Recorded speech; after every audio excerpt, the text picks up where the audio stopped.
ननू बाळ, तुला माहिती आहे अहिंसा परमो धर्म या वाक्यामध्ये खूप ताकद आहे. अहिंसा परमो धर्म म्हणजे अहिंसा हे मानवतेचा परम धर्म आहे. जीवनामध्ये कितीही संकट आले तरीही अहिंसा करायची नाही, अहिंसेच्या मार्गानेच चालायचे. वा वा, चांगलं आहे. अहिंसा परमो धर्म हे वाक्य तर तू सांगितलेलं आहे. आता याचं पुढचं वाक्य सांगशील ना? पण मला तर याच्या पुढचं वाक्य माहीतच नाही. आम्हाला तर एवढंच शिकवलंय. का? काय बोलली तू? माहिती नाही? नाही हो. बस इथेच तर खेळ झाला आणि इथेच आपण फसलो. अहिंसा परमो धर्म, धर्म हिंसा तथैवच हे पूर्ण वाक्य आहे. अहिंसा मानवतेचा हा प्रथम धर्म आहे, पण धर्मासाठी केलेली हिंसा ही सर्वोपरी आहे.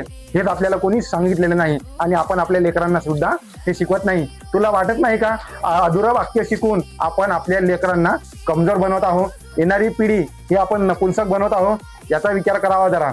अहिंसा परमो धर्म, धर्म हिंसा तथैवच हे पूर्ण वाक्य शिकव. जर आयुष्यामध्ये त्यांना कोणती अडचण आली, धर्मावर कोणतं संकट आलं, तर ते त्या संकटाचा आणि धर्माचं रक्षण कोण्या प्रकारे करणार हे तर म्हणणार ना. आमच्या घरच्यांनी आम्हाला शिकवलेलं आहे. अहिंसा परमो धर्म म्हणजे किती मोठी संकट आली तरी हिंसा करायची नाही. एक गोष्ट लक्षात ठेवा, स्वतःचं रक्षण करण्यासाठी आणि धर्माचं रक्षण करण्यासाठी हिंसा आपण सुद्धा करावी लागते आणि ती हिंसा सर्वोपरी असते.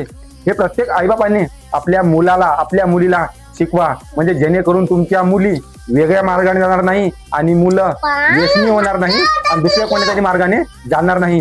त्यांना पूर्ण इतिहास सांगा, आपले पूर्ण ग्रंथ सांगा, श्लोक सांगा, म्हणजे जेणेकरून येणारी पिढी ही स्वाभिमानी आणि धर्मनिष्ठ होणार. बाकी तर बरं ठीक आहे पाटील, यापुढे त्यांना सविस्तर माहिती देईल. ओके. ठीक आहे, पण एक गोष्ट लक्षात ठेवा बरं, जर आपली येणारी पिढी स्वाभिमानी बनवायची असेल, धर्मनिष्ठ बनवायची असेल, तर आपल्या पूर्वजांचा इतिहास, आपली धर्म संस्कृती परंपरा त्यांना आवर्जून सांगा. नाहीतर आपली धर्म संस्कृती परंपरा विलुप्त व्हायला वेळ लागणार नाही. तसं पण आपली धर्म संस्कृती विलुप्त करण्याची कोणाची ताकद नाही, पण जर आपलेच लोक ते विसरले तर विलुप्त व्हायला वेळ लागणार नाही. बाकी जय शिवराय, जय श्रीराम. विचार नक्की करा.